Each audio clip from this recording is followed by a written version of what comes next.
Hello everyone. So in today's lecture, we'll continue with your chemical coordination जो chapter हमने start किया था। तो लास्ट और में हमने कौन सी पढ़ी थी आपकी एड्रिनल ग्लैंड्स।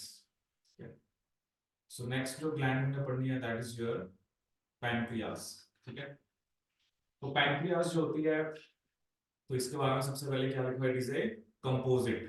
कंपोजिट का मतलब क्या होता है कि इसमें एक्सोक्राइन पार्ट भी होता है और एंडोक्राइन भी। ठीक है, तो क्योंकि अभी तो चलो हम एंडोक्राइन वाला पार्ट पढ़ रहे हैं, जनरली जो एक्सोक्राइन होता है, ठीक है, एक्सोक्राइन में जनरली जो हम बात करते हैं दैट इज बेसिकली जो डाइजेस्टिव एंजाइम्स होते हैं। ठीक है, क्योंकि पैनक्रियास जो है वो क्या बनाता है, पैनक्रियाटिक जूस। ठीक है, तो पैनक्रियाटिक जूस के अंदर जो होता है वो एक्सोक्राइन पार्ट बनाता है। तो इसके अंदर बड़े सारे डाइजेस्टिव एंजाइम्स होते हैं, जैसे ट्रिप्सिनोजन, काइमोट्रिप्सिनोजन। ठीक है, तो ये सब एक्सोक्राइन वाले पार्ट से आते हैं। ठीक है, जैसे trypsinogen and chymotrypsinogen, trypsinogen and chymotrypsinogen. ठीक है, ट्रिप्सिनोजन। तो ये जो एंडोक्राइन पैनक्रियाज है उसके अंदर क्या होते हैं, आइलेट्स ऑफ लैंगरहैंस। ठीक है, so there are about 1 to 2 million islets of Langerhans in normal human pancreas, representing only 1 to 2% of the pancreatic tissue। ठीक है, मतलब पैनक्रियास के अंदर जो एंडोक्राइन है जैसे उसमें आइलेट्स ऑफ लैंगरहैंस होते हैं। ठीक है, और ये सिर्फ 1 to 2% ही बनाते हैं पैनक्रियाटिक टिश्यू का। ठीक है, the two main type of cells in the islet of Langerhans are alpha and beta cells. ठीक है, अल्फा सेल्स क्या बनाते हैं, आपका ग्लूकागोन, और बीटा सेल्स क्या बनाते हैं, आपका इंसुलिन। ठीक है, सो जो इंसुलिन होता है, ठीक है, इंसुलिन को बेसिकली जो इंसुलिन का मेन फंक्शन होता है ये ब्लड ग्लूकोज लेवल को कम करता है। ठीक है, तो इंसुलिन क्या होता है, हाइपोग्लाइसेमिक। इंसुलिन का फंक्शन होता है कि ये ब्लड ग्लूकोज लेवल को कम करता है। ठीक है, लेकिन जो ग्लूकागोन है इसे हम क्या बोलते हैं, हाइपरग्लाइसेमिक। ग्लूकागोन कैसा होता है आपका, hyperglycaemic. That is it increases the level of glucose in blood, ये ग्लूकोज लेवल को बढ़ाता है। ठीक है, सो अभी जैसे दोनों के बारे में अभी हम देखेंगे। तो जैसे ग्लूकागोन के बारे में क्या लिखा हुआ है, ग्लूकागोन ये पेप्टाइड हार्मोन है। ठीक है, क्योंकि आपको ये भी पता होना चाहिए हर एक हार्मोन का एक नेचर होता है। ठीक है, और इसका मेन रोल क्या होता है, maintaining the normal blood glucose level. ठीक है, ग्लूकागोन मेनली एक्ट करता है लीवर सेल्स के ऊपर, और ये स्टिमुलेट करता है ग्लाइकोजिनोलाइसिस। ग्लाइकोजिनोलाइसिस का मतलब क्या है कि ये जनरली ग्लाइकोजन का ब्रेक डाउन कराता है, ग्लाइकोजिनोलाइसिस। ठीक है, दो वर्ड से बना है, ग्लाइकोजन और लाइसिस का मतलब क्या होता है, ब्रेक डाउन। ठीक है, तो ऑब्वियसली अगर ग्लाइकोजन का ब्रेक डाउन होगा तो क्या होगा, ब्लड ग्लूकोज लेवल बढ़ेगा। ठीक है, एक्चुअली जो नॉर्मल ब्लड ग्लूकोज कंसेंट्रेशन होती है ना नॉर्मली, वो होती है 4.5 to 5 मिलीमोलर,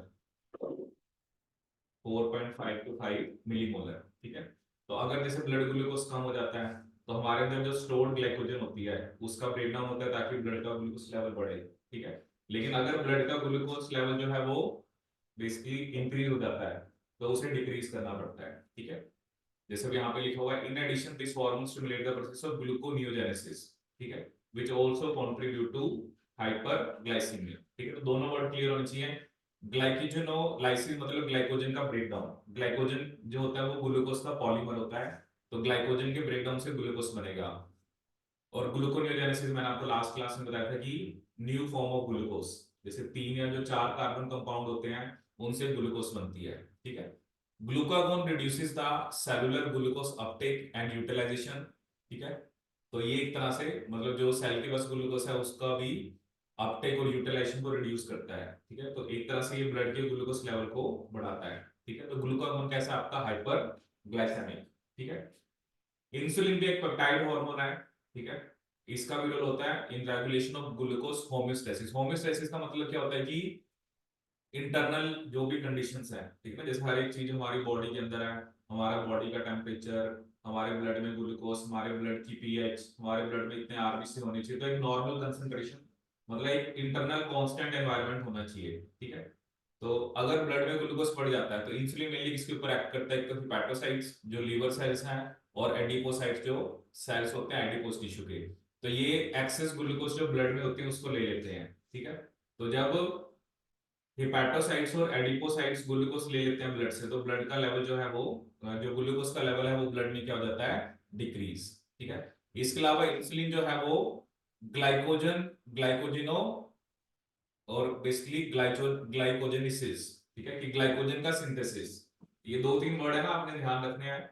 एक है आपका जो पहले हमने देखा, दैट इज ग्लाइकोजन ओलाइसिस, तो ग्लाइकोजन का ब्रेकडाउन।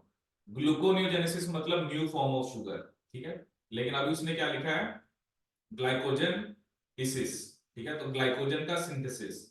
तो इंसुलिन क्या करता है, वो ग्लूकोज को ग्लाइकोजन में कन्वर्ट कराता है, ठीक है।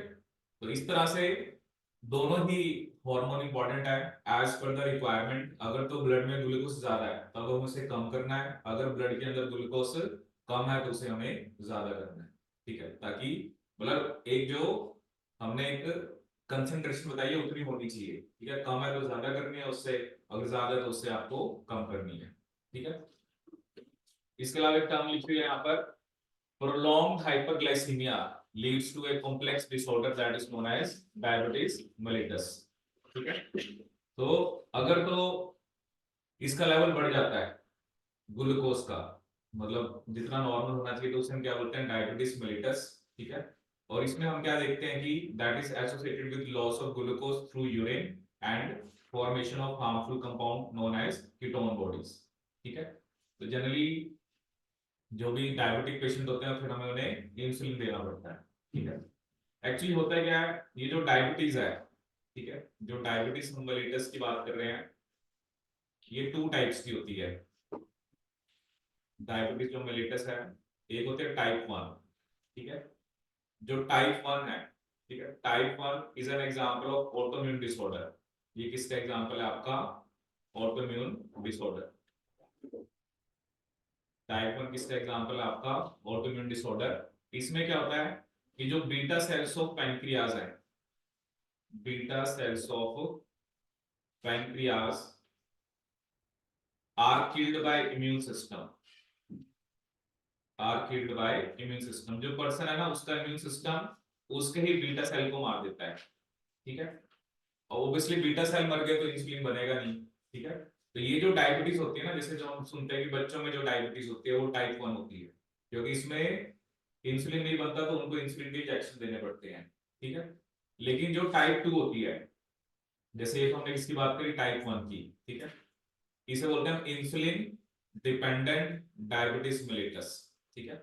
और जो दूसरी होती है जिसे बोलते हैं type 2, that is insulin independent diabetes mellitus, insulin independent diabetes mellitus, independent diabetes mellitus, insulin independent diabetes mellitus, ठीक है। तो पहली इंडिपेंडेंट है, दूसरी कौन सी है आपकी, इंडिपेंडेंट, ठीक है। अब इंडिपेंडेंट में क्या होता है, जनरली क्या होता है, नॉर्मली बेसिकली रिसेप्टर होता है, ठीक है। जैसे एक रिसेप्टर है जो इंसुलिन को सेंस करता है, ठीक है। अब क्या होता है, जिसको टाइप 2 उसमें इंसुलिन तो बन रहा है, बट रिसेप्टर में ना शेप, रिसेप्टर की शेप में चेंज होने की वजह से वो इंसुलिन को सेंस नहीं कर पाते, ठीक है। तो ये जनरली जो नॉर्मल जैसे एज के साथ या ओल्डर एज में जो डायबिटीज देखने को मिलती है वो टाइप 2 होती है, ठीक है। क्योंकि इंसुलिन जो होता है ना इसका मैकेनिज्म होता है आगे सिग्नल भेजता है। तो अब टाइप 2 वाले पेशेंट्स में इंसुलिन तो बन रही है, बट इंसुलिन का जो रिसेप्टर है उसकी शेप में चेंज आने की वजह से वो इंसुलिन को सेंस नहीं कर पाते। वो सेंस नहीं कर पाएंगे तो फिर जो एक्सेस ग्लूकोज है ब्लड में वो सेल्स उसका अपटेक नहीं कर पाते, ठीक है। चलो ये यहाँ पर डिटेल में तो नहीं है इतना, बट आप याद रखना मेन कि जो टाइप 1 है वो ऑटोइम्यून होता है, ठीक है। तो बच्चों में जो डायबिटीज, ऑटोइम्यून का मतलब क्या है कि खुद इम्यून सिस्टम जो है वो बीटा सेल्स को मार देता है। तो बच्चों में डायबिटीज जो होती है वो जनरली टाइप 1 होती है, और जो एज के साथ होती है वो टाइप 2 होती है, ठीक है। अब नेक्स्ट हम बात करेंगे जो रिप्रोडक्टिव ऑर्गन्स, ठीक है, टेस्टिस और ओवरी के हॉर्मोन्स, ठीक है। तो अब हम किसकी बात करेंगे, टेस्टिस की, ठीक है। A pair of testis is present in the scrotal sac of male individuals, ठीक है।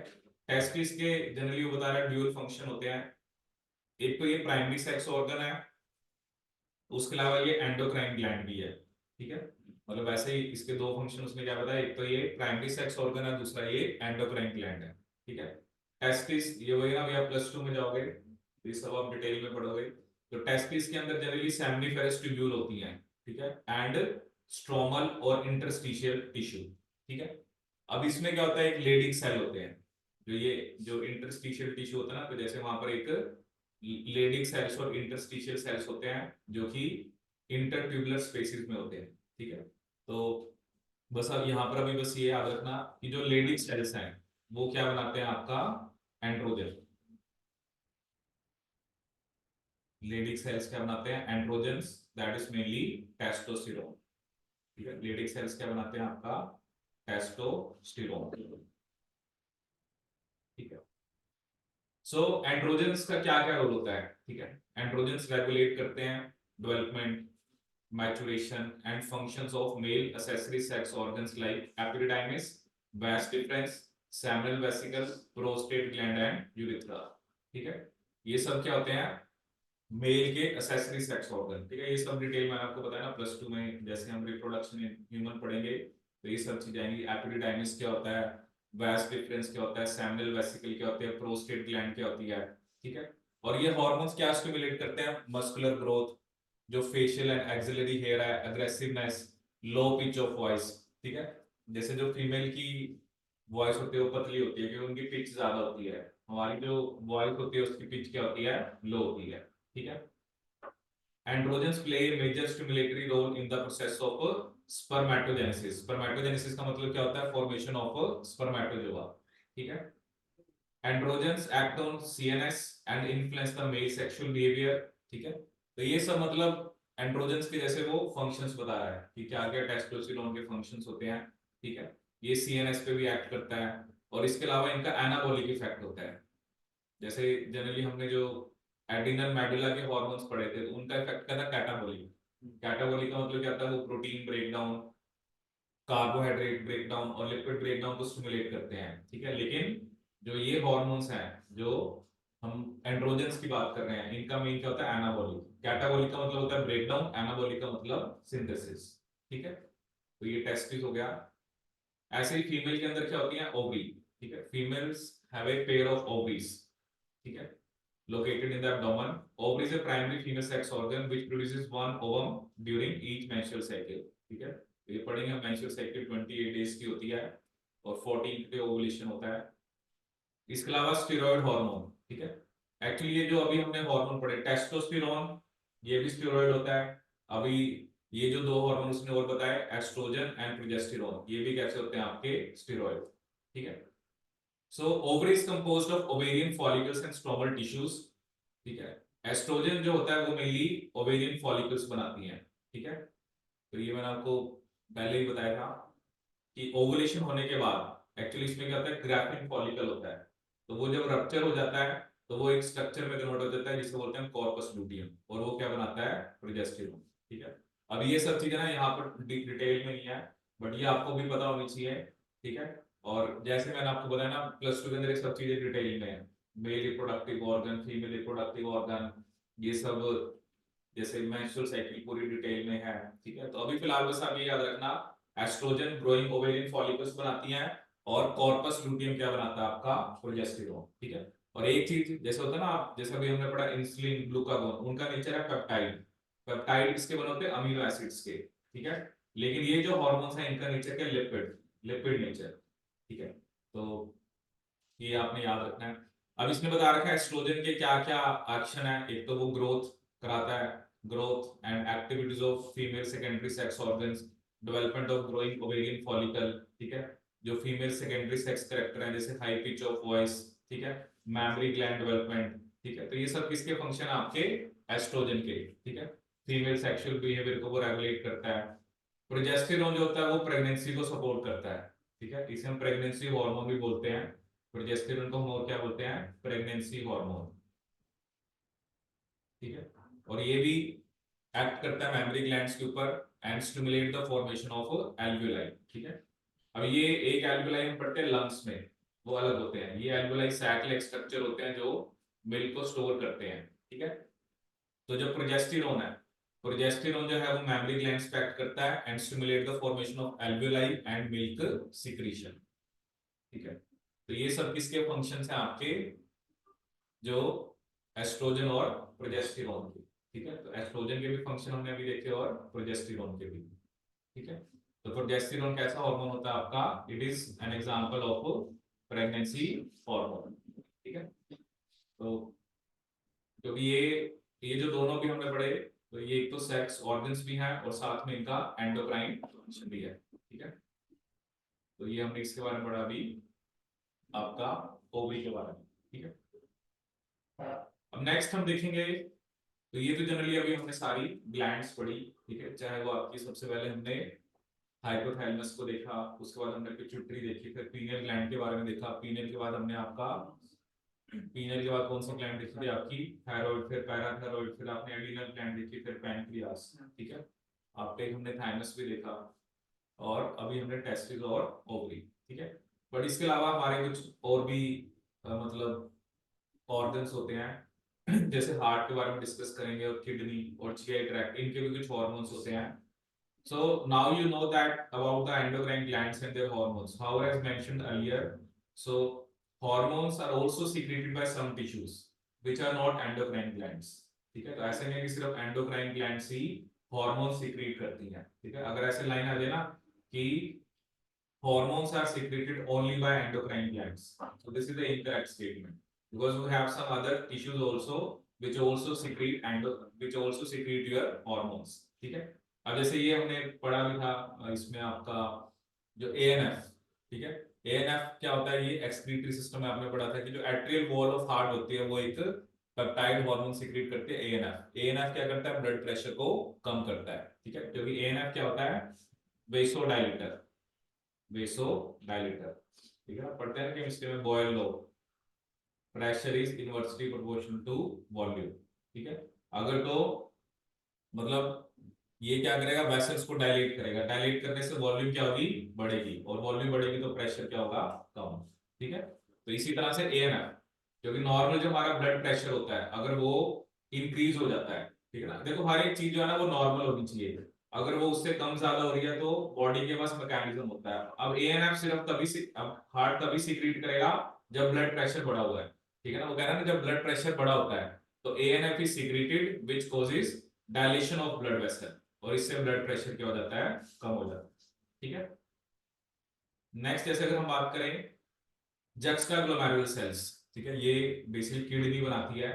ठीक है, ये मतलब किडनी के सेल्स होते हैं, और ये एक क्या बनाती है, पेप्टाइड हार्मोन। देखो ना नीचे लिखा आ रहा है पेप्टाइड, तो ये भी आपको पता होना चाहिए कि अलग अलग हार्मोन्स का अलग अलग नेचर है। जैसे कुछ हार्मोन्स आपने देखे जो अमीनो एसिड के डेरिवेटिव्स होते हैं। ठीक है, देखो अभी नीचे हम जाएंगे ना, आप ये चीज देखोगे, देखो ये कुछ हार्मोन्स ने क्या लिखे हैं, पेप्टाइड, पॉलीपेप्टाइड एंड प्रोटीन। ठीक है, स्टेरॉइड्स के अंदर ये देखो कोर्टिसोल, टेस्टोस्टेरोन, एस्ट्राडायोल, प्रोजेस्टेरोन। ठीक है, आइडोथायरिनोन्स, ये मैंने आपको बताया था जो थायराइड हार्मोन है, जनरली ये आयोडीनेटेड होते हैं। ठीक है, और एपिनेफ्रिन, ये भी मैंने आपको बताया था जैसे ये टायरोसिन से बनता है। ठीक है, तो ये भी आपको ना पता होना चाहिए कौन से हार्मोन का क्या नेचर है। ठीक है, कुछ का नेचर प्रोटीनेशियस है, कुछ स्टेरॉइड है, कुछ आयोडीनेटेड है, और कुछ आपके अमीनो एसिड डेरिवेटिव्स हैं। जैसे एपिनेफ्रिन मैंने आपको बताया था ये किससे बनता है, टायरोसिन से। टायरोसिन से क्या बनता है आपका, एपिनेफ्रिन। ठीक है, ठीक है, तो जक्स्टाग्लोमेरुलर सेल्स एरिथ्रोपोइटिन बनाते हैं और ये आरबीसी फॉर्मेशन में हेल्प करता है। ठीक है, तो जिनके, जैसे हम क्या बोलते हैं कि जो, जैसे अगर किसी को एनीमिया है, एनीमिया का मतलब उनका आरबीसी काउंट कम है, तो उनको हम एरिथ्रोपोइटिन के इंजेक्शंस देते हैं। ठीक है, इसके अलावा फिर क्या, जो एंडोक्राइन सेल्स होते हैं different parts of GI tract में, वो भी हार्मोन्स बनाते हैं, जैसे gastrin, secretin, cholecystokinin and gastric inhibitory peptide. ठीक है, तो ये हमारे डाइजेस्टिव सिस्टम के हार्मोन्स की बात हो रही है। जैसे गैस्ट्रिन है, वो गैस्ट्रिक ग्लैंड्स के ऊपर एक्ट करता है और स्टिमुलेट करता है secretion of HCL and pepsinogen. ठीक है, सिक्रेटिन एक्ट करता है एक्सोक्राइन पैनक्रियास के ऊपर, और ये स्टिमुलेट करता है secretion of water and bicarbonate. क्योंकि ये सब हम डाइजेस्टिव सिस्टम में पढ़ते हैं, वही ना आपका डाइजेशन वाला चैप्टर अब कट है, अदरवाइज डाइजेस्टिव सिस्टम में ये सब चीजें आती हैं, गैस्ट्रिक ग्लैंड्स क्या होती हैं, पैनक्रियास, जो भी एक्सोक्राइन पार्ट की भी हमने बात करी थी, जो सीसी के पैनक्रियास और गोल ब्लैडर दोनों को एक्ट करता है और उनसे सिक्रीशन कराता है। पैनक्रियास से पैनक्रियाटिक जूस आएगा और गोल ब्लैडर से क्या आएगा, बाइल जूस, ठीक है। और ये नाम से ही पता लग रहा है जीआईपी, ये इनहिबिट करता है गैस्ट्रिक सिक्रीशन एंड मोटिलिटी को, क्योंकि नाम से पता लग रहा है गैस्ट्रिक इनहिबिटरी पेप्टाइड, ठीक है। इसके अलावा और भी नॉन एंडोक्राइन टिश्यूज होते हैं जो हार्मोन सीक्रेट करते हैं, जिसे हम क्या बोलते हैं, ग्रोथ फैक्टर्स, और इनका रोल होता है कि normal growth of tissues and their repairing and regeneration, ठीक है। तो ग्रोथ फैक्टर का रोल कि आपको नॉर्मल ग्रोथ कराने टिश्यूज की और उनकी हमने रिपेयरिंग करानी, ठीक है। तो ये आपने कुछ हार्मोन्स याद रखना है, जैसे हार्ट का एएनएफ, जुक्स्टाग्लोमेरुलर सेल्स क्या बनाते हैं आपका, एरिथ्रोपोइटिन। और उसके अलावा हमने डिस्कस करा जो एंडोक्राइन सेल्स होते हैं जीआई ट्रैक्ट के, वो गैस्ट्रिन सिक्रीटिंग कोलेसिस्टोकाइनिन और गैस्ट्रिक इनहिबिटरी पेप्टाइड, ठीक है। गैस्ट्रिन गैस्ट्रिक ग्लैंड्स पे एक्ट करता है और स्टिमुलेट करता है सिक्रीशन ऑफ एक्सिल and pepsinogen, secreting exocrine pancreas, और रिएक्ट करता है और वहां से सिक्रीशन कराता है वाटर बाइकार्बोनेट की सीसी के, जो है वो पैनक्रियाज और गोल ब्लैडर दोनों को एक्ट करता है और स्टिमुलेट करता है secretion of pancreatic enzymes and bile juice, और इनहिबिटरी वाला गैस्ट्रिक सिक्रीशन को इनहिबिट करता है और मोटिलिटी को, ठीक है। तो और भी नॉन एंडोक्राइन टिश्यूज होते हैं, वो जो हार्मोन बनाते हैं उसे क्या बोलते हैं, ग्रोथ फैक्टर्स।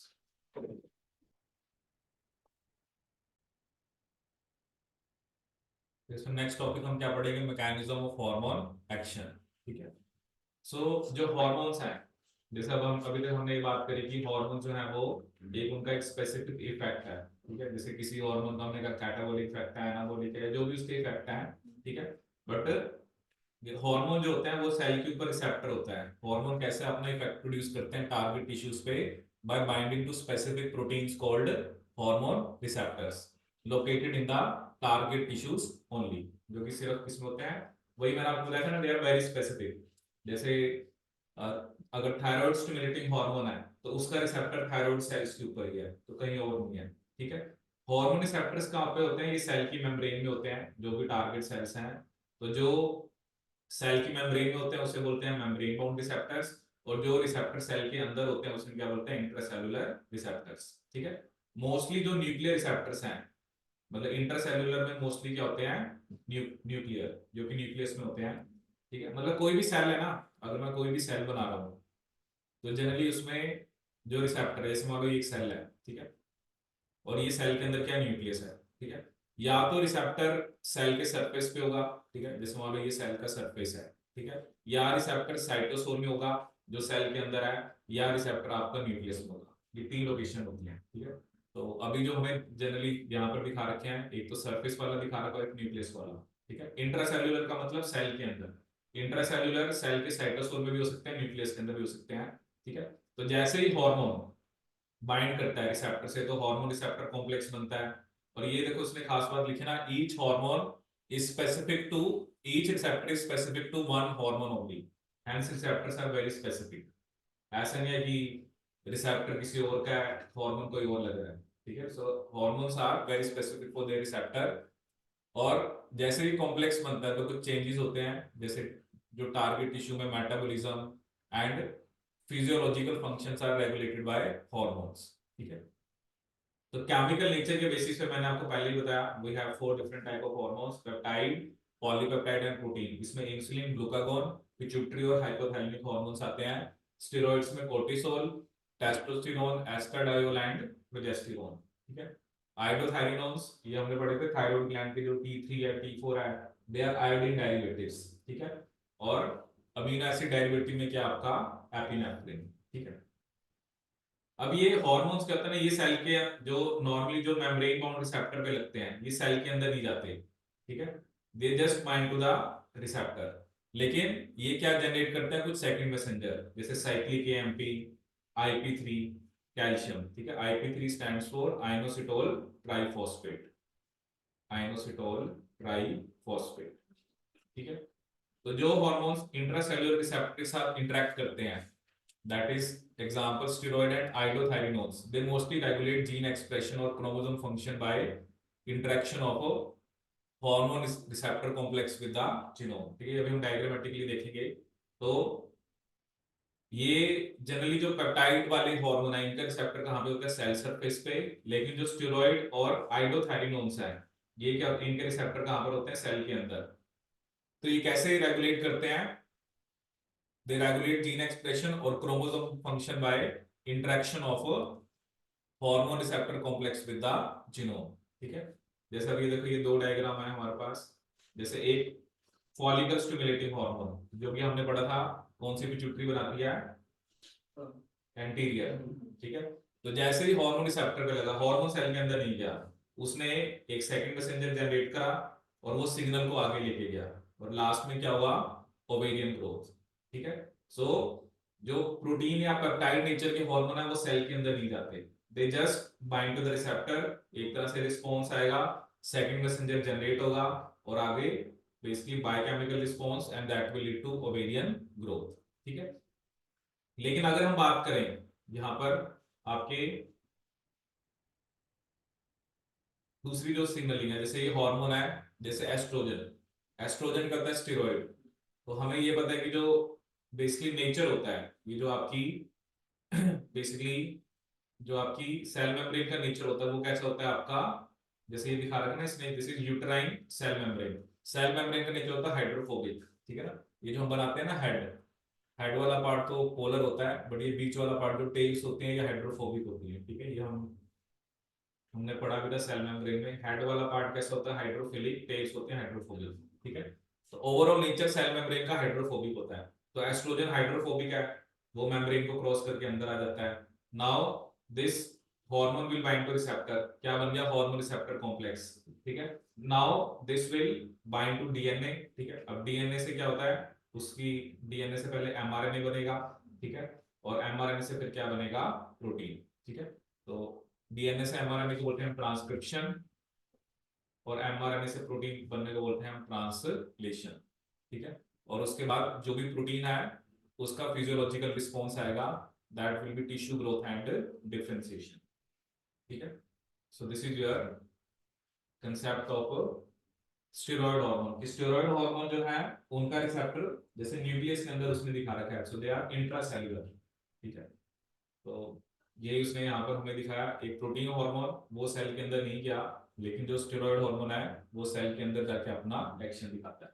ठीक है, तो प्रोटीन नेचर वाले हार्मोन जो है they can not enter into cells. सो ये हो गया हमारा केमिकल कंट्रोल और कोऑर्डिनेशन वाला चैप्टर। ठीक है, तो इसमें हमने अलग अलग बेसिकली ग्लैंड्स के बारे में पढ़ा। ठीक है, और जो भी कुछ हमने टिश्यूज भी देखे जो आपका जैसे हार्ट किडनी और जीआई ट्रैक्ट, लास्ट में हमने क्या देखा? Mechanism of hormone action. So this is about chemical coordination and integration.